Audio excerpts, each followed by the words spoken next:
Assalamu alaikum madada na makaka, wazee kwa vijana. Hi guys, welcome back to this channel. This is a push a pull and this is a push a pull show, youth and politics. So today I also have two guests, very wonderful guests, a beautiful lady here and a very handsome man there. So I'll just give them each 1 minute to introduce themselves, and of course, ladies first. Okay, hi. My name is Michelle Angel Wanjiro Ashuka. I study international studies at Strathmore University, third year student. Wow. Ben. Okay, hello everyone. So my name is Rocky Nicholas. I'm a political analyst and also a member of the ANC political party. And I'm truly blessed to be here. Yeah. Wow. Wow. Analyst, political analyst. So we are glad to, so that today we are going to have a wrap up of BBI report, isn't it, Washuka? Yes.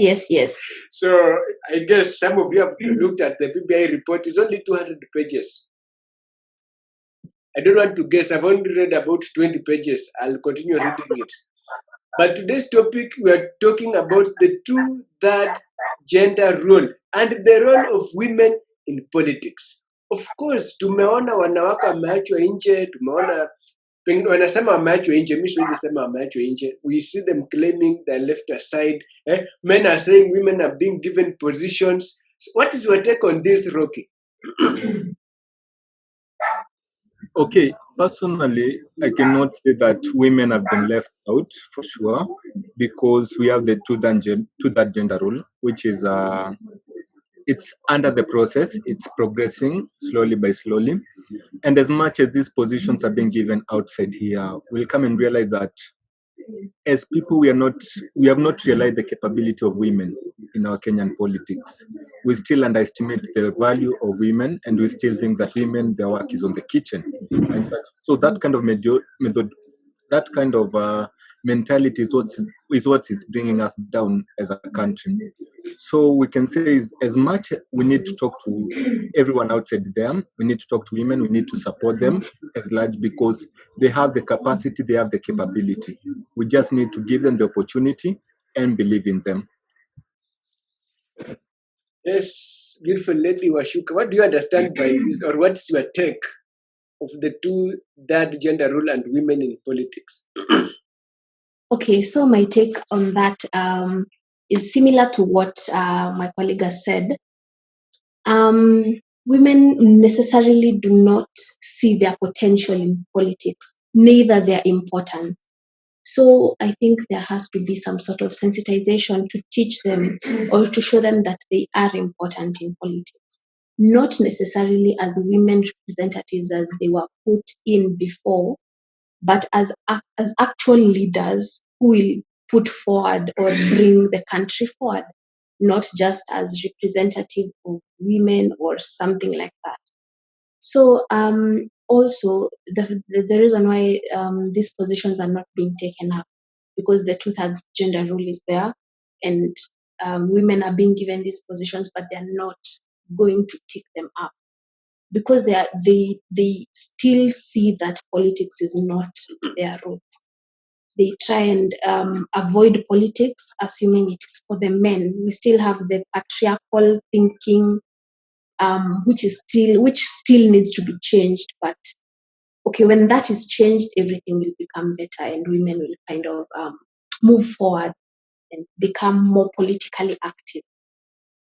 Yeah, Washuka. You say men are being patriarchal, but if at all these women continue saying men are trash, do you think men will continue voting for people calling them men are trash, men are dogs? No. I'm not saying men. Mm-hmm. He still has the patriarchal thinking, including the women, and the women are the ones who are pushing it. Because even when you go to the lower, in the grassroots level, to the very, very little stuff, you can see that the men are still leading, and not because they are leading and the women are being pushed back, but the women themselves are deciding to pull themselves behind and let the men lead while they also can get that chance. It is not the men's problem. Really, I'm not saying that the men It's are the culture. are the ones who are causing. Yeah, it's the culture that has not yet got out from our mind. Rocky, do you agree with these sentiments? Yeah, I truly agree with it. The culture that we have had concerning the politics since back, it's what is limiting us as a country, and it's what is limiting the women from getting this position. And also, but as we talk much about the culture, we also need to check on the state, because even when you check on the two-third gender rule, as much as the two-third gender rule is right there, we'll come and realize that the method on how to implement the two-third gender rule is not clear. And that is what it has put us in a position as a government whereby we're trying to figure out how can we implement the two-third gender rule in our constitution. What do you understand by this BBI report? Just to understand, I don't want you to tell me what is inside the BBI report, just your understanding from what the political dynamics or what you hear from these politicians. What has been painted as the real face of BBI? We can go with the Washuka first. Okay, what I'm really hearing about the BBI is inclusivity. Inclusivity, and more inclusivity. Mhm. So, okay, I cannot exactly tell you what the BBI is about because one, I am not an analyst of the BBI, and two, I have not really read, like deeply read on it. I've just gone through it um, more of on the top. But the point of inclusivity is what they are really trying to push to the fellow Mwananchi, because that is what the Mwananchi can understand better in BBI more than the other more technical things that are in the BBI. So I think that's why they are pushing for inclusivity. Gentlemen, Okay, yeah, she has talked about inclusivity, but also in general, what I'm seeing of the BBA is more of a system in a way, a system to try like to change the country as much, but in a way, it's trying like to put some people out from the political journey. So from me, or from what I'm understanding, and as I hear the leaders talking about this aspect, and in majority terms, we'll come and realize that there is one aim. They're trying to bring some kind of people down, and that's why I'm talking about they're using it as a system, as much as to change the constitution and bring betterness to our country. Yeah. what can be the cost of implementing the two-third gender rule as far as the Kenyan political dynamics are concerned? What can be the approximate cost?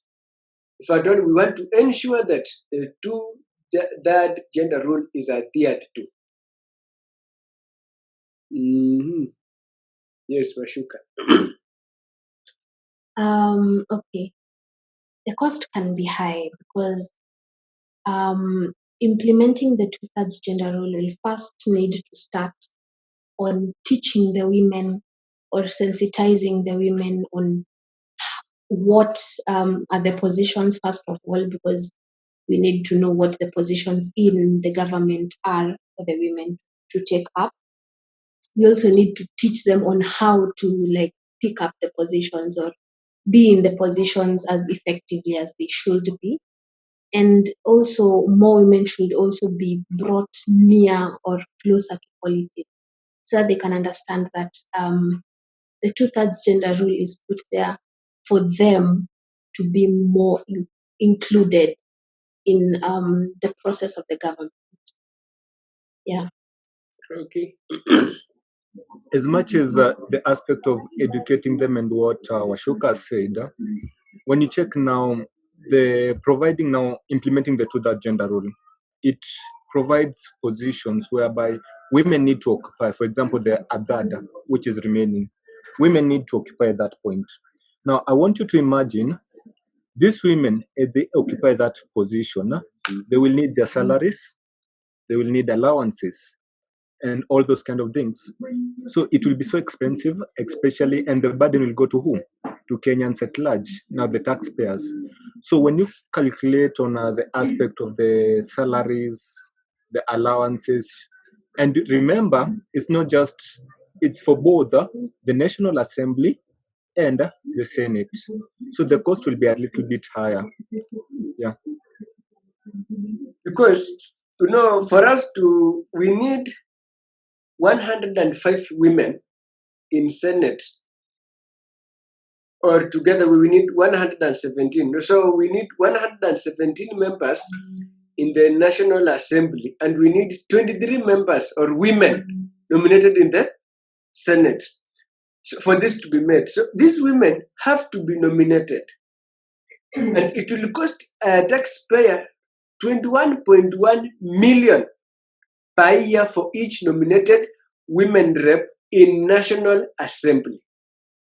And then it will cost 31.3 million per nominated woman Senate or senator in the Senate.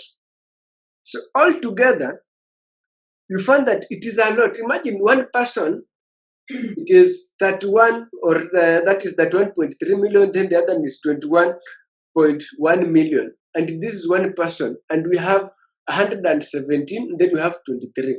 So you can imagine, you can calculate what it will cost for us to get this gender equality, or the two-third gender rule. But of course, it is so expensive. I don't know what is your take about this, Rocky. As much as that the costs are there, first of all, I like to utter something that one of the members of parliament, one man in politics, once said, that the government has money. So as much as it is really costly, remember we need to ensure that there is no marginalization of a certain gender. And as much we need to do what? To provide these opportunities for the women. Women have needs which men can't understand and which men can't be able to represent in the parliament. So as much as it is costly, we need to come up with measures on how can we ensure that the women have gotten those opportunities in parliament, not putting into consideration what the aspect of the cost and so such kind of things. So what we are really interested here is for the each and every citizen in our country to be represented. And again, we need to get rid of the aspect of marginalization of one gender. There's no way that you can tell me that we have a parliament which is only dominated by men or one kind of gender. So as much as it is costly to implement it, we need to take our efforts. We need to provide these opportunities for women, for young people, in order to do what? In order for a better tomorrow. Because as we said earlier, what is limiting us is our culture. And the moment we get rid of the culture, of our political culture, is when now we'll start bringing change in our country. Washuka? Okay, so yes, we really need to implement that, and about the costs, it is very expensive, but it has to be done. Although, when you think about that, the nomination is not necessarily coming from the citizen.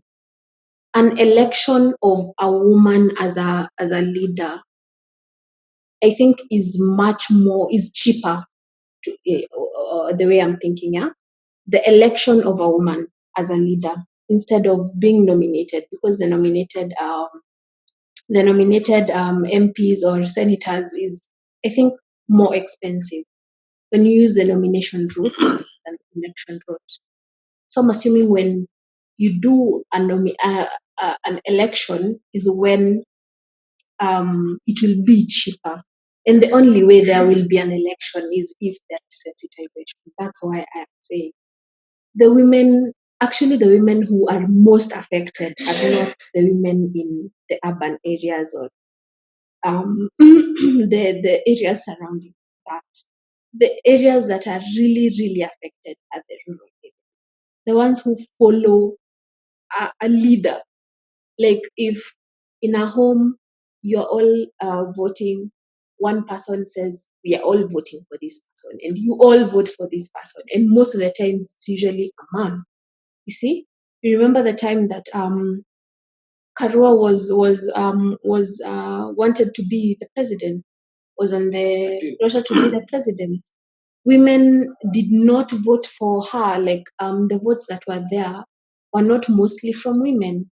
So you cannot say that we need an election, not nomination, for it to be fully successful.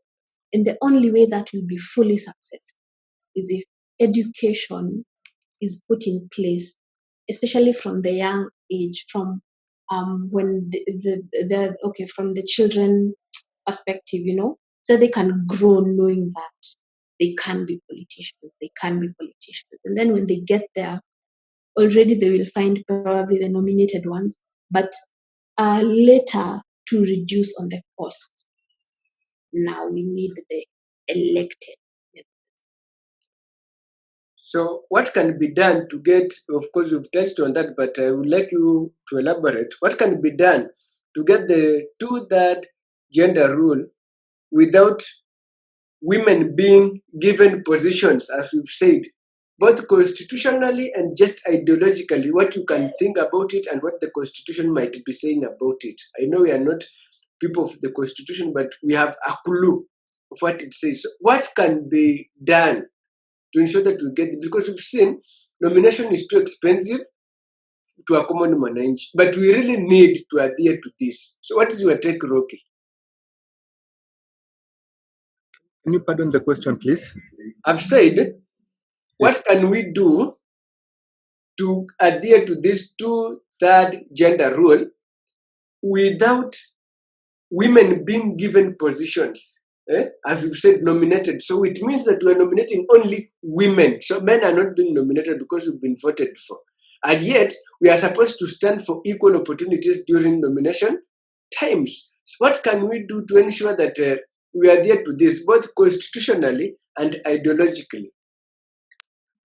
Okay, to answer that question, first of all, I want you to understand is that in the aspect of ensuring that the two that gender role is implemented, it's something that will be progressive. It's something that over years it has not been able to be implemented. From 2010 constitution, now it's 10 years down the line, and it has not been able to do what? It has not been able to implement it. So we are saying it's more of what? It's more of a progressive, slowly by slowly. Because even if you realize it, from 2015, from 2010 all through, even the Supreme Court has come into place to try to check on ways on how it can ensure that the two-third gender rule has been implemented, but it has failed. So it's more of as a country or as a state, we need just to educate, just as my fellow colleague said, we need to educate individuals concerning so. We need to talk to people concerning so, and thus they will be elected.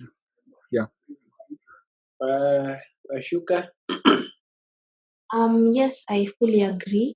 Education is the only way to make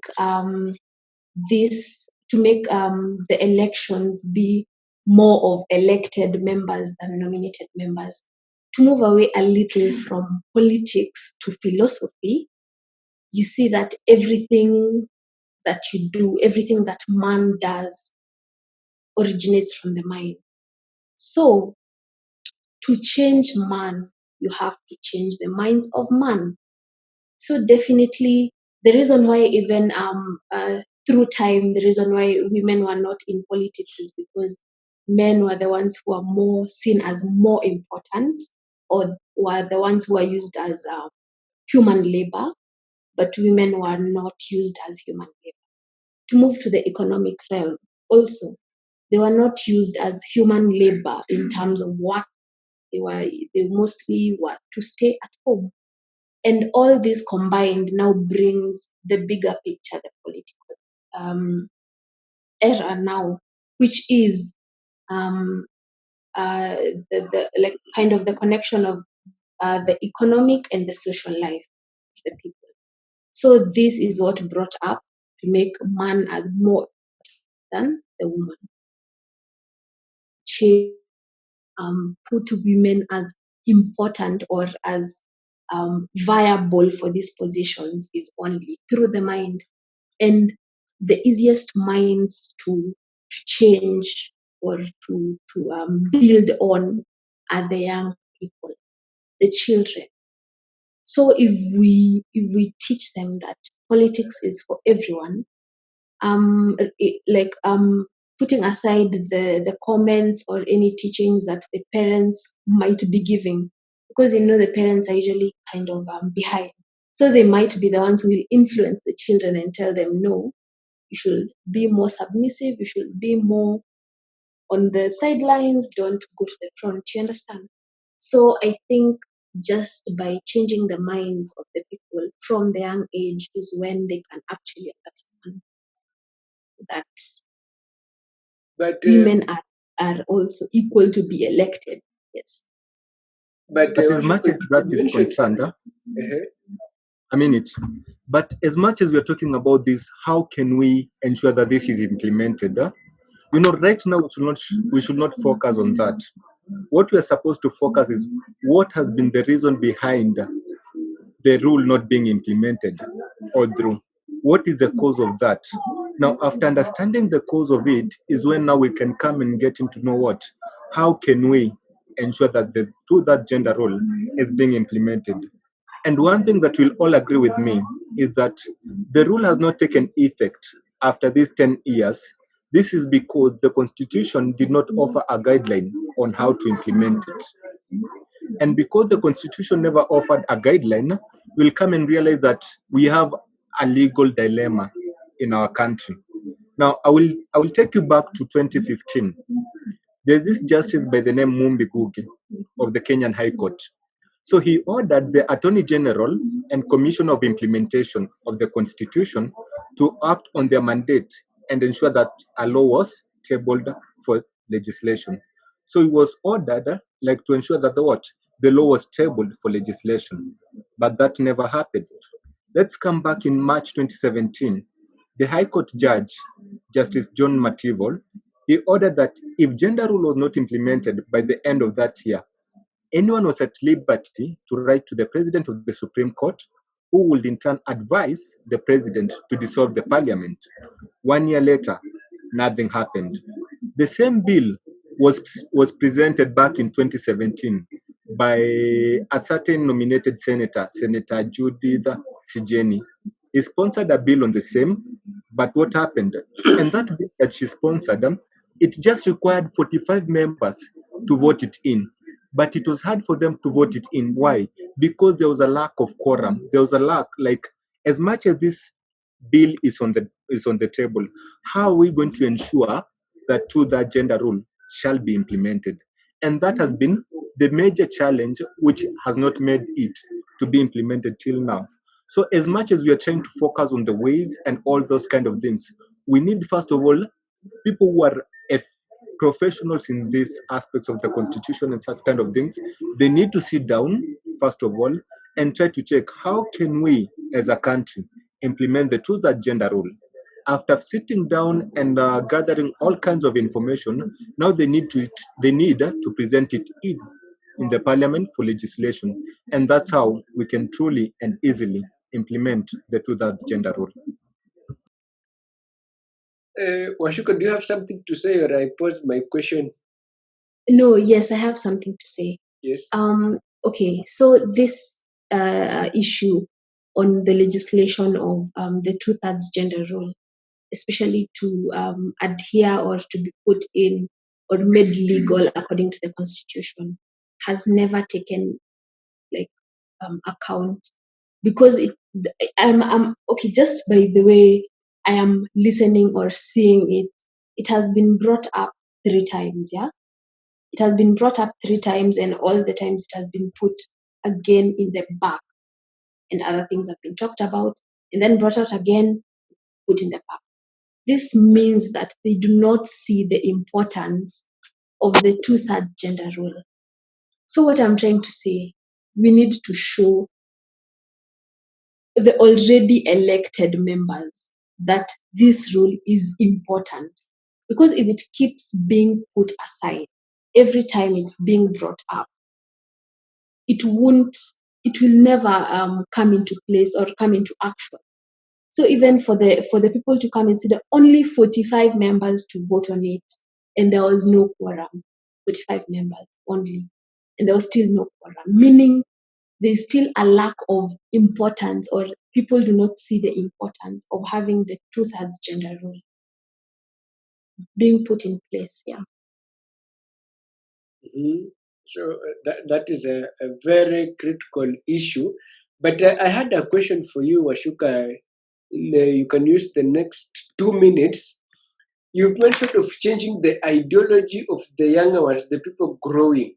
Of which this channel I settled because we need to help the younger minds, the youth, to advocate and know the importance of them in politics. And whatever you mentioned is a very critical issue because that's what we need.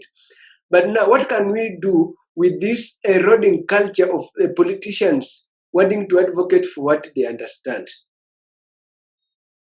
Okay, so I think that is also another big issue, especially in Kenya, because we have kind of cut out politicians who are already there, who people believe in and don't do otherwise out of the ones that are already there. So that is another issue. I think now a bigger issue now, so that you can solve this smaller issue, we need to address the bigger issue that we kind of have some sort of what can I say, a cartel. I don't know if I can say a cartel, or some sort of stark leadership that is not moving, that is not dynamic. It's not moving through different people. Yeah. Because when you get those different people is when you can get different mindset of the politician and know exactly what. But what I meant is when you're trying to implement the youth, you have to put it in mainstream education. Definitely, it has to go through mainstream education. It can't be through some educations that has been sidelined. So that is the only way that will be put into place is if the politicians already there can see that that is not the way they are doing it is not the right way. They need to change this other right. Am I making sense? You've made sense. So, to the next question, I start with the Rocky. Kenya's population is mostly of women, and we've seen from the recent statistics of last year that Kenya is about 52% women, isn't it? And why can't these women come together and vote for their own woman and say that we women of this country, we are united and we are supporting so and so and so. We really want Mother Karua, we really want Minji Minji, that is, Minji Minji, that is Waiguru, we want so and so. You see Gladys Wanga, why can't women come together and say this, just as men do? Okay, remember, we are not voting for the sake of voting. And I'm not voting for a person for the sake of we are of the same gender. First of all, you need to check is on the capabilities of that person. What can this person do? I can be a woman, and I see that I can be a woman, and if I see this woman has the capability, I have to vote for that person. If I see that the woman does not have the capability to bring change or to bring any impact in our lives, there will be no need of doing what? Voting. So first of all, you need to understand it's not a matter of voting for the sake of voting. Secondly, the moment you see that a woman has the capability or capacity to run that seat, we need to support. So we'll need to get also rid of the what? The culture that women are incapable of leadership. Since back in the ages, back in the 19s, they thought that a man is the head of the house. That means a man should be the one in leadership. That kind of methodology or that kind of mentality we need to get rid of. So first of all, anybody can be a leader. That's what one thing each and every person needs to understand.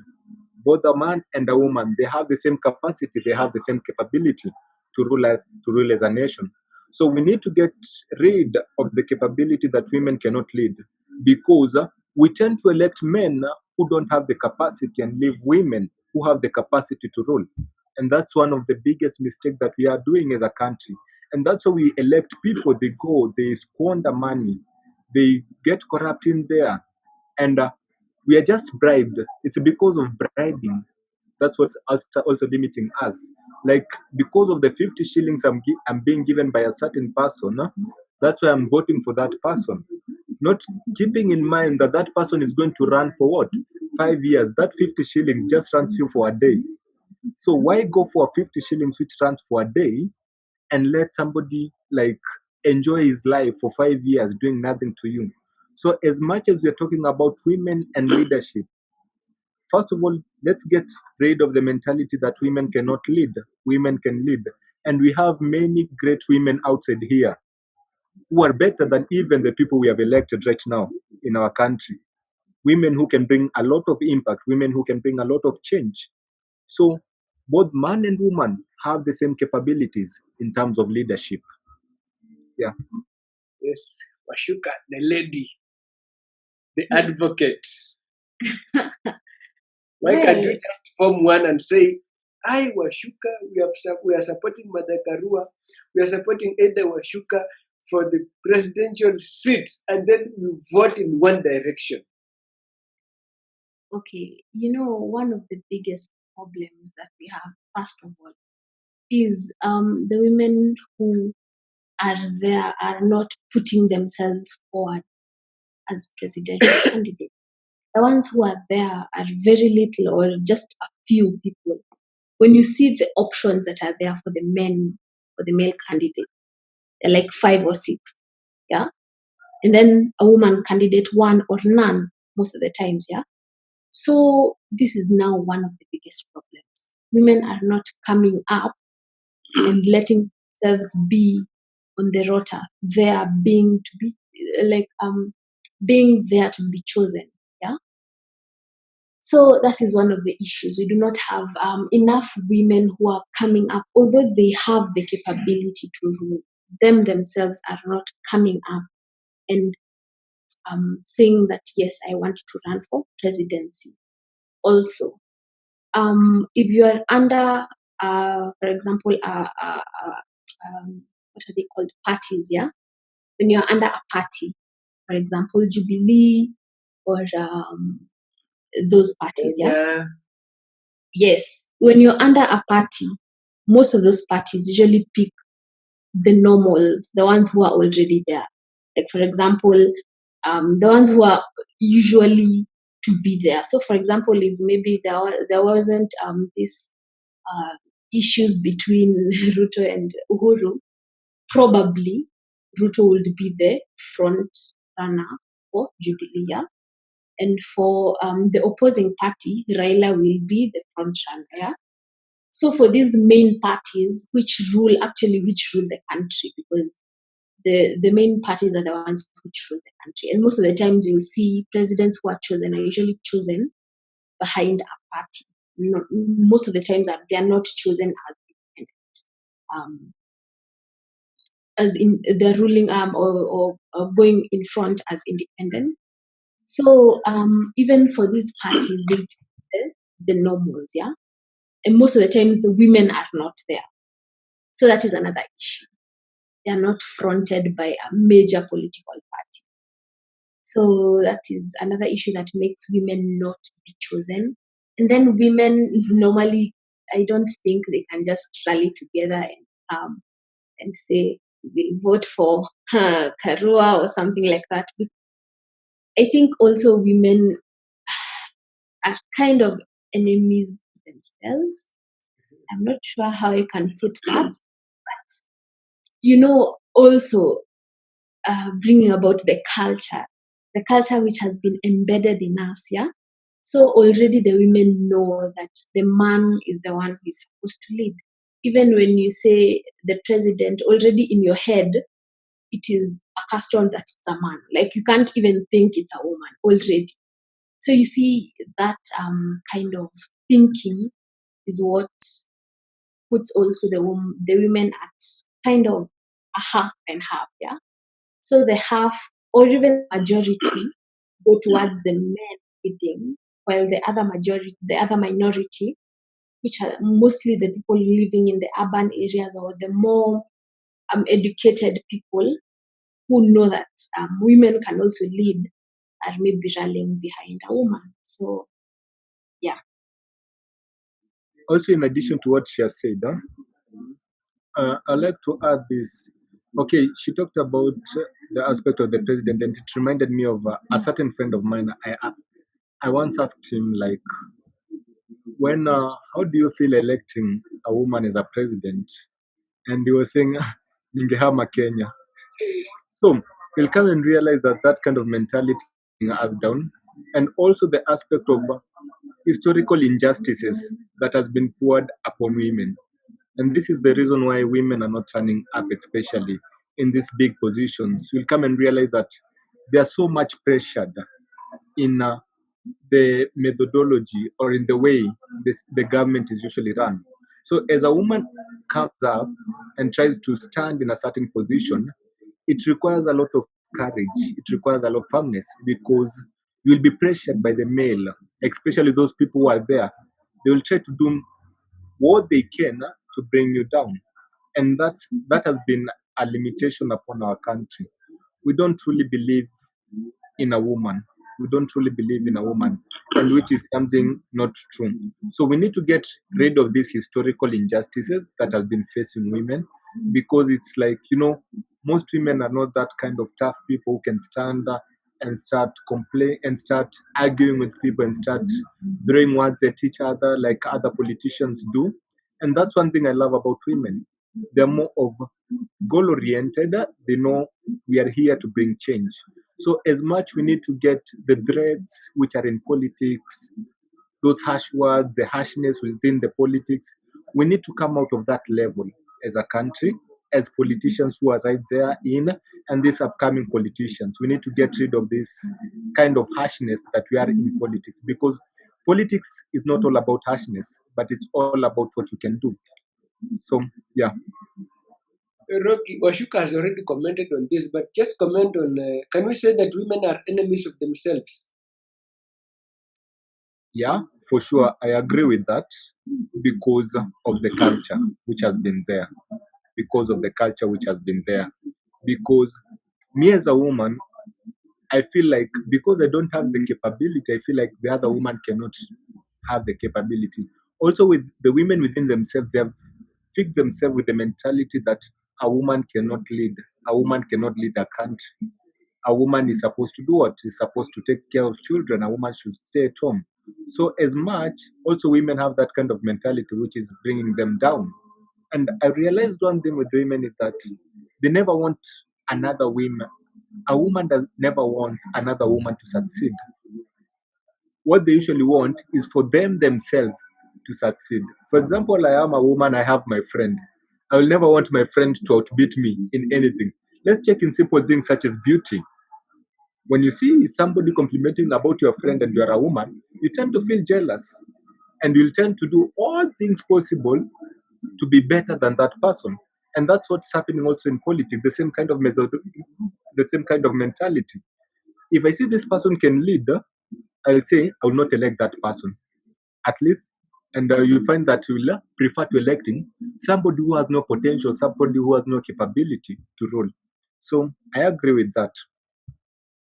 Now, Washuka, what's the role of women in politics? Because we've seen that the women rep position doesn't add any value to the Kenyan women. And thank God, just in a spur of a moment, BBI has scrapped out or will scrap away that position. Okay. So I think women, the way you say the importance of women in politics, yeah, the importance of women in politics, in my thinking, Not the way I'm important, but their role. okay, yeah, their role, yeah, Yes. the way I'm putting it in my head, yeah, is politics is the leading of the country, or trying the ruling of the country using the best methods possible. Yes. So because before we did not consider the woman in voting or in ruling the country or in politics in general, I think the role of the woman now is to come up and show that they are also important in this. They are also voters. They also have a say. Yes. And this kind of makes the equality, it brings some sort of equality, yeah?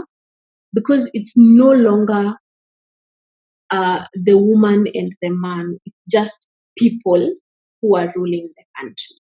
Not man is the one who is leading and woman is the one who is doing this. It is people who are coming together to lead the country, which brings up okay, the way I'm saying it, it brings up the equality of the woman. So it makes the woman more equal in front of everyone's eyes. Because of course, even in our heads, the way we know leadership is the way we see power. Power is equated to leadership. So if the man is the one who is picking up the power, the woman is seen powerless, meaning lesser than, you see, which brings the issues of equality, the issues of discrimination and all that.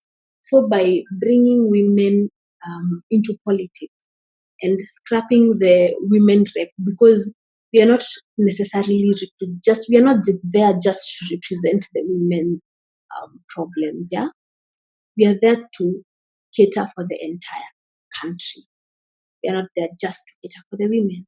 So the part of putting the women as women reps is very useless, because they are not just there for that. They can be there for more. Yeah. So I think that is the role of the woman in politics. And also when that moves, when you put out, okay, the role of the woman in politics, yeah, when we are past that, we will never ask that question again. Because now it will be seen as people in politics, not man and woman, or man is stronger or woman. Yeah, it will just be seen as people. So I think that is the role. Rocky, do you have the role of women in politics? Short, just briefly. Okay, I will be short. The same role that a man has in politics is the same role that a woman has in politics. Wow, very short and clear. So, what are the role of men in politics? Okay, the role of men and women in politics is first of all to represent the citizens who have elected that person. Secondly, to bring up projects which will benefit the citizens who are in that area. Anything related to the citizens of the country and anything related to the country as large is the role of politicians to ensure order, to ensure things run smoothly all through. So, women, as much as men turn up in politics, women should also turn up in politics because there's something called gender equality. Both women and men have the same power, have the same opportunity in politics. Wow, now I was almost to the end. What's your take on the BBI proposals? I guess we've not seen it, but just a brief history on the newspaper, you've seen it, that of having 47 women senators and also 47 male senators. What is your take on that? Because I guess that it has not scrapped away the women rep. It has just brought them on the other side, just to ensure that there is that equality. And also number two, we have this, number one I said, I've asked, what is your take on that? That we have 47 women reps, women senators, and then we have 47 male senators. And then, this is another issue that when a governor is a male, the other should be female. When you are female, the other should be male. What is your take on that? We start with the Rocky. Okay, personally, I would say to ensure 47 women senators and 47 male senators. Now, they need to provide on guidelines on how that will be ensured.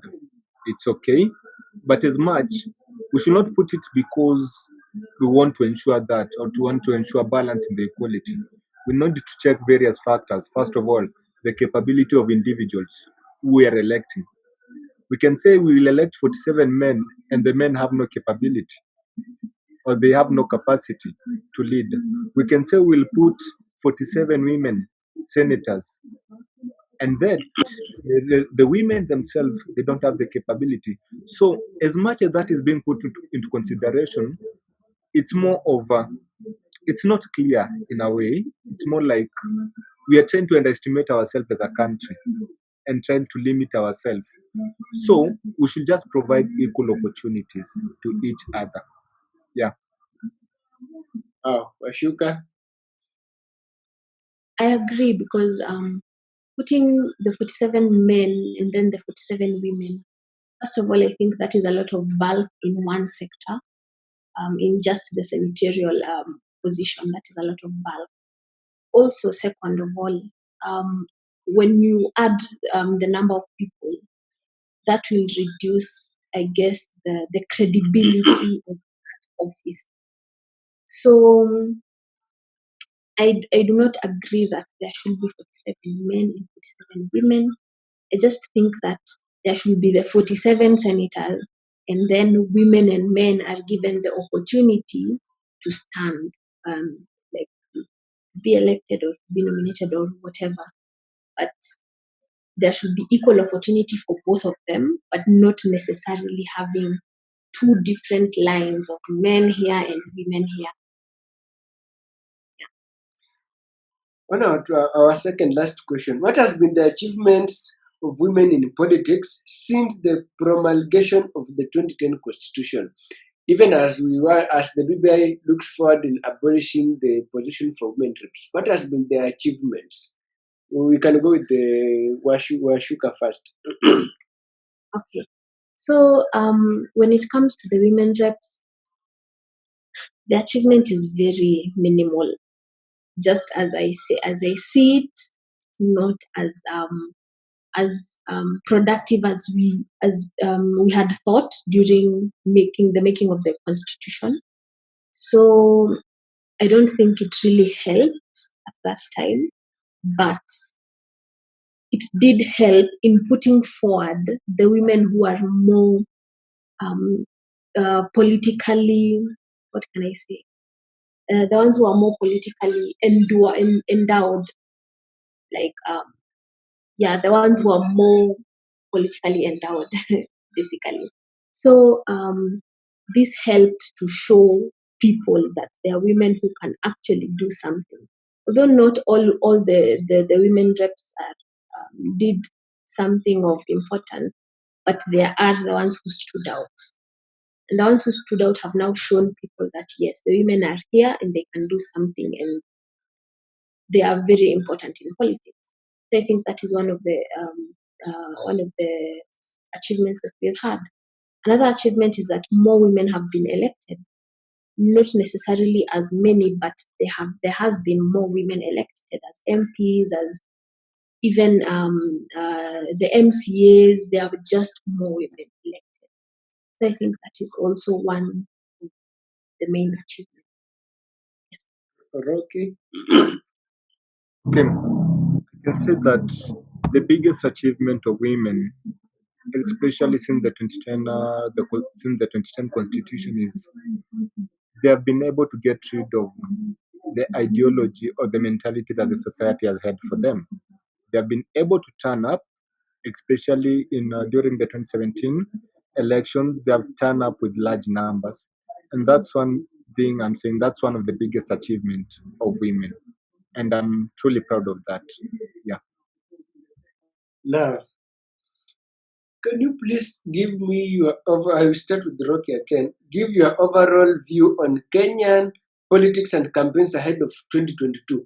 How many youth just do you anticipate? Because this is youth and politics. And if we end this show without talking of youth and politics or youth in politics, we'll be doing a very big injustice. So what do you anticipate that the youth, how many youths might be there in these positions? Because we have MCA, Senate, Governor, MP, President. All those things you can mention them. Because I believe this channel is being watched by so many people and they really want to get this impact, what we really talk about. So what is the impact or what is your anticipation and what can you tell those youth out there to do ahead of these 2022 elections?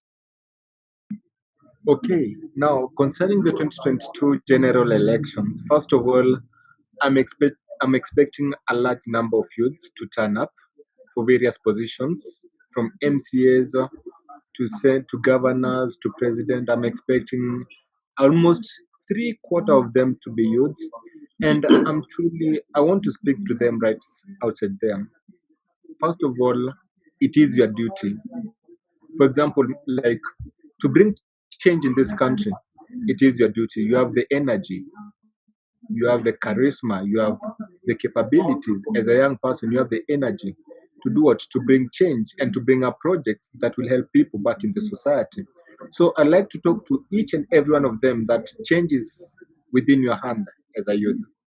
And as we are heading towards the 2022 election, it's not a must for you to vie for a certain position as a youth in order to participate. No. With the aspect of voting, you are participating in politics. So with just these small things that constitutes of politics or elections, you are taking part in what? You are taking part in politics. And I would like to add those people who are standing up, it's your duty as a person to bring change to the society. Yeah. Okay. What I can say about this is I expect that there should be more youth in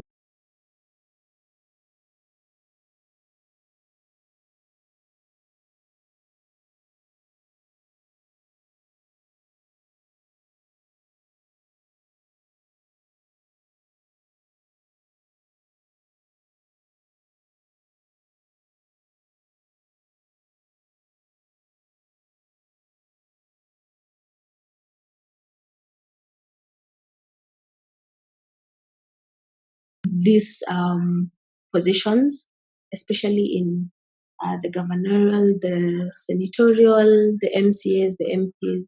There should be more youth who are taking up these positions. And what I would actually love to see is more youths learning on what these positions entail and what they do in the community, what each member, like what each leader helps in the community, what is there, why are they there? And I would urge the youth to come up and speak out on what they think should change in the community, what they think should improve in politics, especially in Kenya, because we have had many issues regarding corruption or stuff like being led by just one mindset and stuff like that. But only the youth are the ones who are able to change these mentalities. They're the only ones who are able to bring forward a new Kenya. So the only way we can do this is by making sure that they all vote. First of all, they should vote, because I know most youth normally just put voting aside and say, it's not important. But it is important if you want to participate in being in politics. And also more women, because I am here to represent the women, should come up and see that they are worthy to be in this position. As long as you are credible and you have the qualifications needed, you are able to rule over the people who are there. So that is what I can say to the youth. As we wrap up, I would like to give each of you again for this last question that has just come up from Washuka. Give your advice to these youthful women who dislike politics, because as Washuka said, most of these women dislike politics. Of course, they tell you, siasa ni ya wanaume. Sisi kazi yetu acha tukaa hapa nyuma, mimi nitapigia ule mwenye atanipatia pesa kidogo. Those are women. So what can we do? because now we need this gender balance in politics. Hatutaki kusikia wanawake wameachwa nyuma, wanaume ndio wanaongoza. So what can be your advice? You can start with the Rocky. Okay, my advice to various women outside there is that, Especially youthful ladies who dislike politics. Yes. yeah, okay, those youthful ladies who dislike politics. First of all, I like to say that change, you can't expect change when you don't take part of it in it. So as much, these people who dislike politics, they usually have the mentality that as much as I like this person, the government is the one which will decide who will rule. But that's not usually what happens. We have democracy in our country. So as much as you are right there back at home doing each and every kind of things, one thing I want you to understand is that your vote counts, and change in our country, it depends on your vote. It depends on your participation as a woman. And as much as we need to put women in, as much as we want to put women in politics, as much as you want to elect them, also we need you to come up at large. We need you to come up and participate. So I like to tell each and every one of them, don't just accept. Most people accept just the money, and then they let the rest be run by the way. It's not usually a miracle that happens in the ballot. So as much I would like just to tell them, take part, participate in the elections. Yeah. Shuka, tell your women, we need this. Okay, so what I can say is, first of all, as a testimony, I did not like politics. I was one of the young women who disliked politics, and I really did. I was saying, politics is not for me. What am I doing with politics?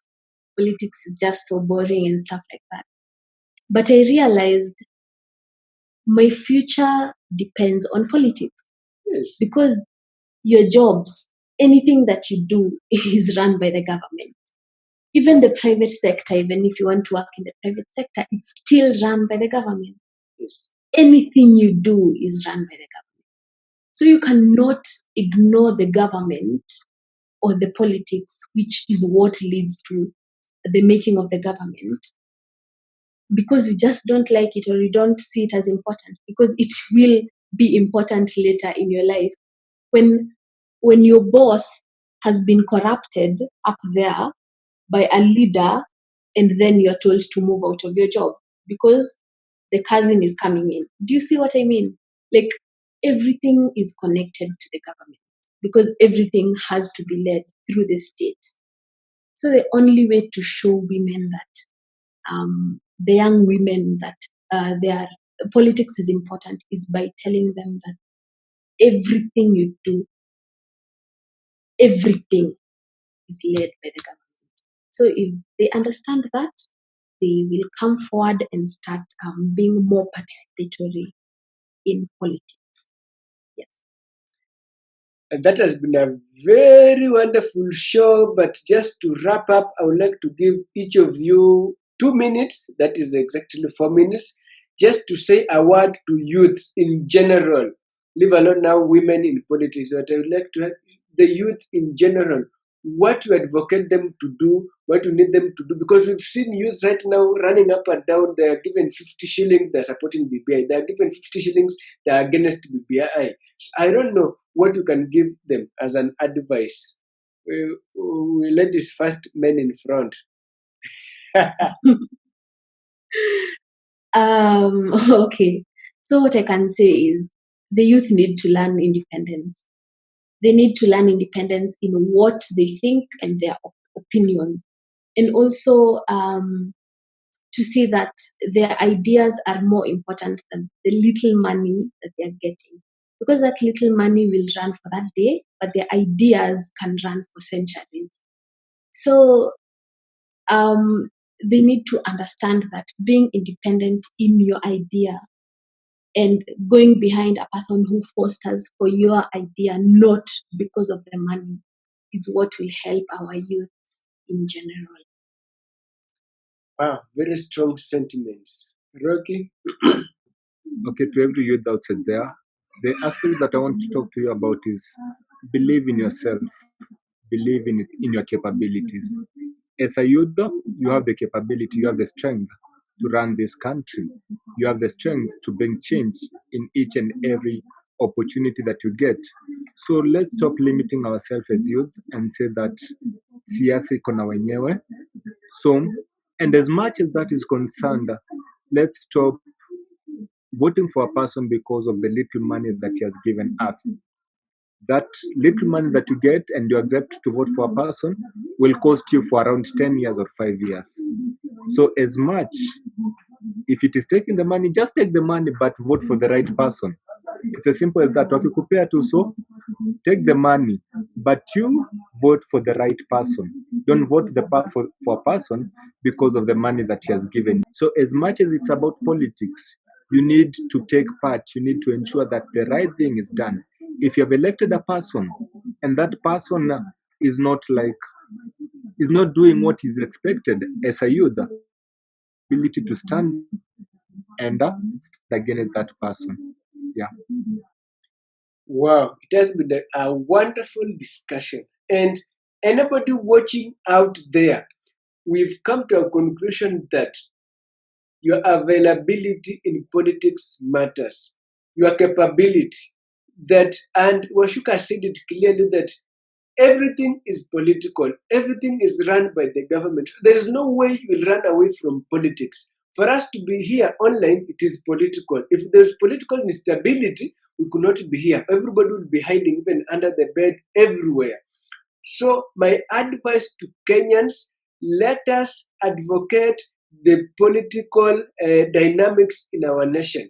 Let us support the political agenda that we have as youth. And I am glad that the BBI is also advocating for a position of youth. Of course, we don't know. The previous constitution also has, I don't know, in Vijana what, it has never helped any youth. But this platform is here to encourage you to continue advocating for your rights, for your capabilities in politics. And it has been a good wrap up from Ms. Washuka. Also, a woman, I'm very glad that now she has advocated politics. I believe we had a very long story battling this, but thank God we are finally here that we can enjoy politics together.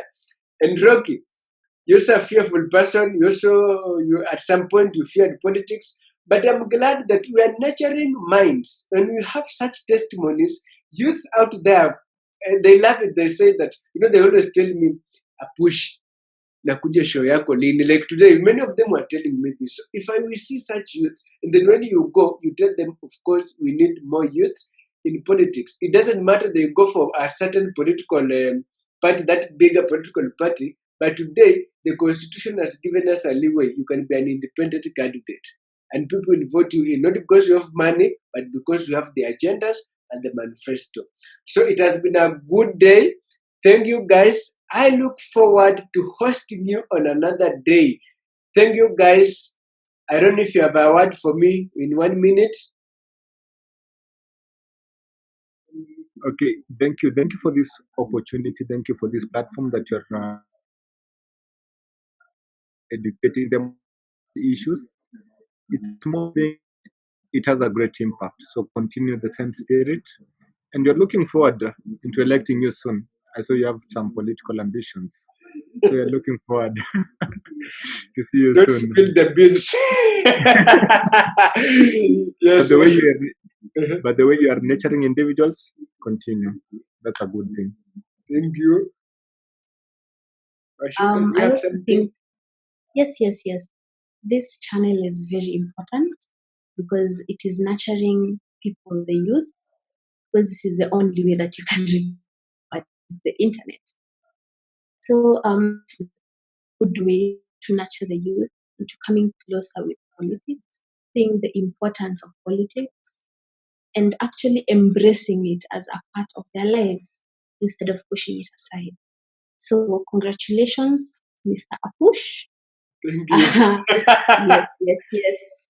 you have helped. I am sure you will and have helped already many people realize that politics is really important. Yes. Thank you so much. And my viewers, if you've not subscribed to this channel, please do so. Your comments are also highly welcomed.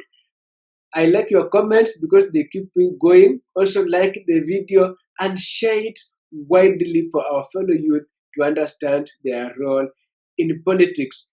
Thank you guys and have a very fabulous weekend ahead. Bye bye. Bye. Assalamu alaikum madada na makaka, wazee kwa vijana.